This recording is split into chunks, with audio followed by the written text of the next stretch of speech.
መፈንቅለ መንግስት ነው የተደረገ ያለው። የትግራይ ህዝብ ወዴት እየሄደ ነው? ክልሉ ጦርነት ያስተናግዳል? በፍጹም ማስተናገድ አይችልም። አላቅም ይዋጣላቸው ብሎ ሊሆን ይችላል አሉ።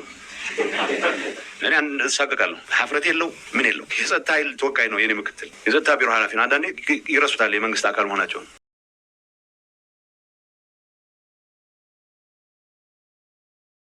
እዚህ ግርግር ውስጥ ከፍተኛ እጅ ያላቸው ምርጫ ቦርድ አላውቅም ያረከው ጉባኤ አልቀበልም ብሎት፣ ግን ምርጫ ቦርድ ያልከኝን አልቀበልም ስለዚህ ጉባኤ አድርጌያለሁ እኔ ነኝ መንግስት መሆን አለብኝ ብሎ የወረዳ ማህተም፣ የቀበሌ ማህተም፣ አሁን የከተሞች ከንቲባዎችን ማህተም እየለቀመ የሚውል ኃይል ኮስተር ብሎ ከጠቅላይ ሚኒስትር አብይ ጋር ልደራደር ነው ብሎ ይመጣል። ችግር የፈጠረ ሰው በሙሉ ክራባት አስሮ እደራደራለሁ የሚልበት ሁኔታ መፍጠር መቻል እኔ ጠቅላይ ሚኒስትሩን ለመገሰጽ ልጠቀምበት እፈልጋለሁ ይህን አጋጣሚ። አዎ ሰላም ለመፍጠር ሲባል ከሁሉም ጋር መደራደር እንዳለባቸው ይገባኛል። ጊዜያዊ አስተዳደሩን በአደባባይ አላውቅም ብሎ ጊዜያዊ በስርዓት የተሾመን ፕሬዚደንት የቀድሞ ፕሬዚደንት እያለ ከተማ ውስጥ የመንግስትን በጀት የተጠቀመ የሚያምስን ኃይል በምን አይነት መልኩ ነው እንደ ተደራዳሪ ተቀበለ ልታየው የምትችለው? ሀፍረት የሚባል ነገር የማይታወቅበት ሁኔታ ላይ ደርሰናል። እኔ አሁን ማንም ሰው ሊደራደር ይችላል። ማንም ሰው ፕሬዚደንት ሆኖ ሊያገለግል ይችላል። ጊዜያዊ አስተዳደሩ ለራሱ የግል ጥቅም፣ ለራሱ የቡድን ጥቅም ሲባል የህዝብን ሰላም፣ የፕሪቶሪያን ስምምነት፣ የሀገሪቱን መረጋጋት እንደ መያዣ እንደ ሆስቴጅ ይዞ ክራባት አስሮ እንደገና ለመደራደር ይመጣል አሉ። እዚህ ግርግር ውስጥ ከፍተኛ ተሳትፎ ያደረጉ ሰዎች ምናልባት እንዳትገረሙ ዛሬ ከሰዓት በኋላ መጥተው ያውና ማህተም ስለነጠቅን መንግስት እንድንሆን ፍቀድልን እንደሚሉ ፍጹም እንዳጠራጠር። እንደዚህ አይነቱን ነውራም ተግባር ማስተናገድ አለማስተናገድ መጀመርም የፌዴራል ጣልቃ ገብነት አንዱ መገለጫ ይሆናል የሚል እምነት አለ። የትግራይ ህዝብ ወዴት እየሄደ ነው የሚለው የትግራይ ህዝብ ወደ ሰላም ነው የሚሄድ የሚፈልገው። የፖለቲካ አመራር የፈጠረው ብልሽት አሁን ተፈጥሮ ያለው ግርግር ግን በኢትዮጵያ መንግስትም ላይ ይሁን በትግራይ ህዝብ ላይ የቆየ ቂም ያለው ሁሉ ይህን አጋጣሚ ተጠቅሞ የትግራይን ህዝብ ወደ ሌላ ባሰ መከራ ላይ ያስገባ የሚችልበት ርብርብ እያደረገ ይገኛል። በተግባር የሚታይ እንቅስቃሴ የእርስ በርስም ይሁን ከሌላ አቅጣጫ የመጣ ግጭት እንዲፈጠር ፍጹም ፍላጎት የለኝም። ፍጹም ፍላጎት ስለሌለኝ ብቻ ማስቀረው ነገር ስላልሆነ ሁሉም አቅም የፈቀደውን ማድረግ መቻል አለበት የሚል ጥሪ ብቻ ነው ተደጋጋሚ ማቅረብ የሚችለው። ወጣቱ ትግራይ 75% ወጣት ያለበት ጠበንጃ አንስቶ ከታንክ ጋር ሲጋጭ ምንም አይነት ስጋት የሌለበት ወጣት አሁን በሆነ አጋጣሚ የሆኑ ሰዎች ማህተም ይገባናል ስላሉ እነሱን ፈርቶ ባክግራውንድ የሚያደርግበት ምክንያት የለም። ግን ወደ ሌላ ግጭት ከመግባታችን በፊት ሌሎች ጠላቶችም ይህን አጋጣሚ ተጠቅመው እዚህ ውስጥ ለመግባት ለትግራይ ህዝብ አስበው አይደለም። የትግራይ ህዝብ ጋር ያልጨብ ፕሪቶሪያ ያደናቀፈባቸውን ትግራይን የመጨፍጨፍ ትግራይን የማዳከም ትግራይን ኮምፕሊት የማጥፋት እንቅስቃሴ ለመፈጸም ድሉ አግኝተናል የሚሉ ወገኖች ሳይቀር ይህን አጋጣሚ ይጠቀሙበት። ከዚህ አንጻር የትግራይ ህዝብ መስቀለኛ መንገድ ላይ የቆመበት ሁኔታ ተፈጥሯል። ሰላም እየፈለገ መረጋጋት እየፈለገ መልማት እየፈለገ መክበር እየፈለገ ግን ደግሞ ከዚህ አጀንዳ እንዳይወጣ የቡድናዊ ጥቅምን የግል የስልጣን ፍላጎትን ለማረጋገጥ ሲባል ሁሉም አይነት የወንጀል እንቅስቃሴ ውስጥ የገቡ ኃይሎች አደጋ ላይ እየከተቱት ነው። ይሄ ግምት ውስጥ መግባት ትችላለበት። በጎ ነገሮች መጥቀስ በዚህ ቡድን ዘንድ ተቀባይነት እንዳጣ የሚያደርገኝ ስለሆነ ብዙ ጊዜ ፌዴራል መንግስት መውቀሱ ላይ ነው ትኩረት የምናደርገው። በረሃ ያለን የተጠቀምናቸውን ጠቅላይ ሚኒስትሩ ይሁን ማንንም የተጠቀምናቸውን በስሜት የገባናቸውን ኃይለ ቃሎች ካልደገምክ ኃይለ ጠቅላይ ሚኒስትሩ አድረሃል ማለት ነው ብሎ መደምደሚያ የሚደርስ ግን ደግሞ በየዕለቱ ጠቅላይ ሚኒስትሩ ጋር እየደወለ ስልጣን የሚገባው እያለ የሚለምን ኃይል ሀፍረት የለው ምን የለው። ይሄ ኃይል ነው የትግራይን ህዝብ የመልማት የሰላም የመረጋጋት አጀንዳ ነጥቆ የትርምስና የግርግር እያደረገ ያለው። ፌዴራል መንግስት ባጠፋው ደረጃ መውቀስ ነውር አለው ብዬ አላስብም። እኔ ስራዬ ከፌዴራል መንግስቱ ጋር በየጊዜው እየተገናኘሁ እነዚህ ችግሮች እንዲፈቱ ማድረግ ነው እንደ ጊዜያዊ አስተዳደር ፕሬዚደንት። በዚህ እኔ መሪ በሆንኩበት ፓርቲ ውስጥ ያለ የተምታታ አስተሳሰብ ግን ፈለግነውም አልፈለግነውም ፓርትነርህ ከሆነው የፌዴራል መንግስት ጋር ተቀራርበህ መስራት በባንዳነት ነው የሚያስጠረጥረው ሳይሆን የሚያስፈርጀው። አሁን ጊዜያዊ አስተዳደር ለመምራት ነው ሽኩቻ ያለው ባይዞ 3-4 ሰው አለ እኔ ልሁን የሚል አሁን ይመጡ ይሆናል እንትን ስለማላውቅ ወደ ሌላ ጦርነት እንዳንገባ እንረባረብ ፌዴራል መንግስት የሚያግዘን ነው እያልኩ ያለሁት። ስልጣኔን አቆይልኝ አስጠብቅልኝ የሚል አጀንዳ ውስጥ አይደለም ያለሁት። አሁን እዚህ ጉዳይ ውስጥ የሚገባ ኃይል ፕሪቶሪያ አልተፈጸመም ብሎ ይላል። ስለዚህ ፌዴራል መንግስቱ ጋር ግንኙነት ማድረግ ሳይቀር ራሱ ግንኙነት እያደረገም ጭምር ማለት ነው።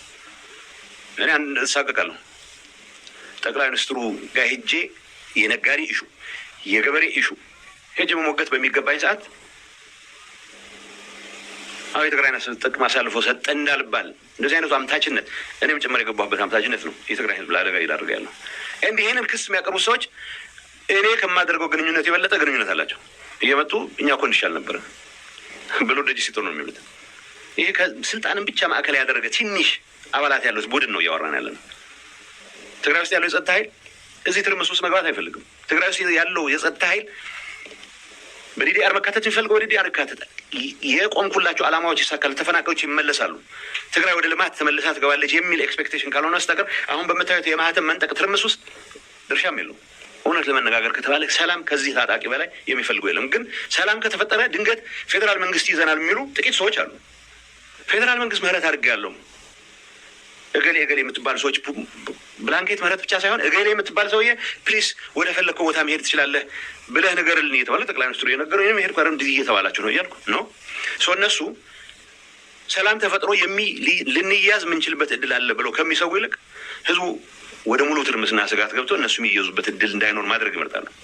በምን ልታስረዳቸው ትችላለህ? በምን ልታሳምነው ይችላለህ? ይሄ ስለ ሁሉም የጦር አዛዥ አይደለም ያወራሉ። ስለ ሁሉም ፖለቲካ መሪ አይደለም ያወራሉ። ጥቂት ሰዎች ናቸው። ከፍተኛ ወታደራዊ ኃላፊዎች እንደዚህ አይነቱ እብደት እንደማይቀበሉ ታውቃለህ። እኔ ኤርትራ መንግስት ጋር ሰላም እናድርግ ማለት የኤርትራ መንግስት በተግባር ኢትዮጵያ የትግራይ ህዝብ ላይ የፈጸመውን ጭፍጨፋ በመካድ ሊሆን አይችልም። ሁሉም የፌዴራል ኃይሎች የፈጸሙት ጥፋት ተጠያቂ መሆን መቻል አለባቸው። የትግራይ ኃይሎች የፈጸሙት ጥፋት ካለ ተጠያቂ መሆን መቻል አለብን። በእነዚህ ጉዳዮች ላይ አትሊስት ከፌዴራል መንግስት ጋር የሚታወቅ ስምምነት አለ።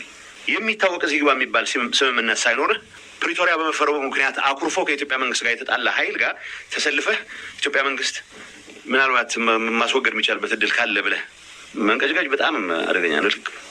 እኔ የማውቃቸው የትግራይ ከፍተኛ ወታደራዊ ኃላፊዎች የእንደዚህ አይነቱ እብደት እንደማይቀበሉ ታውቃለህ።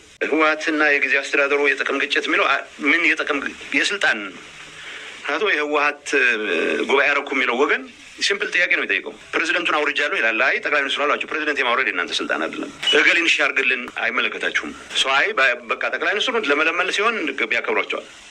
ይህን ካሏቸው በኋላ ግን ነው እኛ አንቀበልም፣ ስለዚህ ከንቲባ እኛ ነን የምንሾመው፣ ፕሬዚደንትንም አንቀበልም። እንደዚህ አይነት ለያዥ ለገራዥ ያስቸገረ ሲቹዌሽን ነው ገጥሞን ያለው። ሰው የጥቅም ግጭት የሚባለው ይህ ኃይል በጀት የመንግስት ይጠቀማል። ወረዳ አስተዳደር ተቆጣጥሮ ማህተም ነጥቆ በጀት ላይ ነው የሚገባው ይላል። ስብሰባ ስም የሚያጠፉባቸው መድረኮች በሙሉ የመንግስት በጀት ተጠቅሞ ነው የሚንቀሳቀሱት። ነገ ከነገ ወዲያ እናስተካክል ይሆናል በሚል የዋህነት ልቅ የሄደ ነገር አለ። የፌዴራል መንግስት እኔን ወቅሰኛል።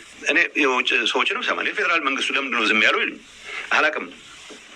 ይዋጣላቸው ብሎ ሊሆን ይችላል አሉ። ማለት የፌዴራል መንግስቱ ዝም ብሎ ያየው ቦታ ላይ ሁሉ እየገባ ጦርነት መክፈት አባዜ ሊኖረው አይችልም። አሁን ቻይና የሚሊተሪ ስትራቴጂስት ጥሩ ድል የሚሆነው ሳትዋጋ የምታደርገው ድል ነው። ስለዚህ እንደዛም ብሎ ይሆን ይችላል እላቸዋለሁ። ጠቅላይ ሚኒስትሩም ጋር ሌሎች የስራ ኃላፊዎችም ጋር ስነጋገር ነው ልምድ ያለው ድርጅት ነው፣ ልምድ ያላችሁ ሰዎች ናቸው፣ ተመልሶ ወደ ጦርነት ትገባላችሁ የሚል ነገር የለንም። ስለዚህ በውስጣችሁ ትፈቱ። ትግራይ ላይ አነሰሰሪ ጣልቃ ገብነት ማድረግ ስለማንፈልግ ነው ይሉናል። ሶስቱንም እቀበላለሁ። ግን ዝም ማለት የለበትም የፌዴራል መንግስት። እኔ 6 ያዝመት ምናምን ያልኩ አይደለም። አያስፈልገውም። ስርዓት ያለው ኃላፊነቱን መወጣት መቻል። ትግራይ ውስጥ ራሱ ፌዴራል መንግስቱ ተቋማት አሉት፣ እንዲሰሩ ማድረግ መቻል አለበት። የትግራይን ድንበር መጠበቅ መቻል አለበት። ትግራይን ድንበር የሚያስጠብቅ አቅም ኦኬ፣ ምንድን ነው የሚባለው? አውትሶርስ ሲደረግ ከተባለ ቆርጣችን አውቀን እናደርገው። እንደዚህ አይነት ነገሮች መሰለኝ። አሁን በተፈጠረው ክራይሲስ ግን ዝም ማለት ትክክል ነው የሚል እምነት የለኝም። ዝም ማለት ብቻ ሳይሆን አሁን የዚህ ትርምስ አካል የሆኑ ሰዎች እኛ እንሻላለን ለማለት እየመጡ ነው። እርግጠኛ ነኝ ብዙ ነው እንደዛ የሚያደርገው እና ክልሉ ጦርነት ያስተናግዳል። በፍጹም ማስተናገድ አይችልም። አንድም ትግራይ ወጣት ለእንደዚህ አይነት ርካሽ ተግባር መስዋዕትነት ለመሆን ዝግጁ አይደለም። አንድ ነገር በእርግጠኝነት የምናገረው ትግራይ ላይ ጦርነት በሌላ አካል ከታወጀ ብቻ ነው የትግራይ ወጣት ሊዋጋ የሚችለው። ከዚህ ውጭ የገሌን ወንበር ለማዳን ብሎ መስዋዕት የሚሆን ወጣት የለም። በምንም መልኩ ሰው የሰረቀውን ገንዘብ ለማቆየት ብሎ ወዲያ ወዲህ የሚንከላወስ የሆነ ሰው አይጠፋም። እሱም ብቻውን ነው። መፈንቅለ መንግስት ነው የተደረገ ያለው። ትጥቅ መፍታት አለበት። ትጥቅ ፈቶም ጭምር ግን 40,000-50,000 ፖሊስ ሊኖረን ይችላል። 40,000-50,000 ፖሊስ ስርዓት ማስከበር ሲገባው ማህተም ወደ መንጠቅ ካስገባ ነው ያኔም ቢሆን አደጋ ነው የሚሆነው። አሁን ትጥቅ አለማስፈታታችን የፈጠረው ጉዳይ ብቻ አይደለም። ትጥቅ ማስፈታቱ ሂደት እኛ የምንወስደውን ኃላፊነት በግልጽ አስቀምጫለሁ። እንዳልኩት ከማደናቀፍ አንጻር ፌዴራል መንግስቱ ሪሶርስ እስክፈልግ ብሎ ረዥም ጊዜ ወስዷል። ሪሶርስ ከተገኘ በኋላ እሱንም ቢሆን ወደ ተግባር ከመጋት አንጻር ግን ተልቅ ያለው ዳተኝነት የራሳችን ነው ብዬ ቅድም ስላስቀመጥኩት ዝም ብሎ በጦርነት የተጎዱ አካባቢዎች ማለት ብቻ ይበቃል። ትግራይ ላይ የተፈጠረው ኤክሰፕሽናል ነው። ሌሎች አካባቢዎች ጦርነት የተጎዱ አካባቢዎች የሉም ማለት አይደለም። ቢያንስ ግን የስቴት ስትራክቸሩ ቦታው ላይ ሆኖ ነው። አማራ በተወሰኑ አካባቢዎች ዞኖች ላይ ነበረ ጥፋት ሊኖር ይችላል። የጸጥታ ኃይሉን ወክለው የገቡ ሰዎች የጸጥታ ኃይሉ ተወካይ ሆነው በእርሱ ስር የሚሰራ ምናምን ባይዘው ለዋም ያነሳሽው ጥያቄ ለራሴም የሚገርሙኝ ነገሮች አሉ። የጸጥታ ኃይል ተወካይ ነው የኔ ምክትል፣ የጸጥታ ቢሮ ኃላፊ ነው። አንዳንዴ ይረሱታል የመንግስት አካል መሆናቸውን። የኔ ምክትል መንግስት እንደዚህ አይነት ነገሮች መስራት አለበት ብሎ ሲያማረር ሰማዋለሁ። የትግራይን ጸጥታና ሰላም የማስከበር ስራ ጌታቸው በግሉ ወይ በብዕር ወይ በጋዜጣ ወይ መግለጫ ሊያረጋግጠው አይችልም። ሰው የሚሰሩ ስራዎች መቻል አለበት። ምን ያክል ዲታችድ እንደሆነ ነው የሚያሳየው። የጸጥታ ኃይሉ የመንግስት አካል መሆኑ አይደለም ችግር የሆነው፣ የጸጥታ ኃይሉን ወክለው የገቡ ሰዎች የመንግስት አካል አድርገው ራሳቸውን አለመቁጠራቸው ነው።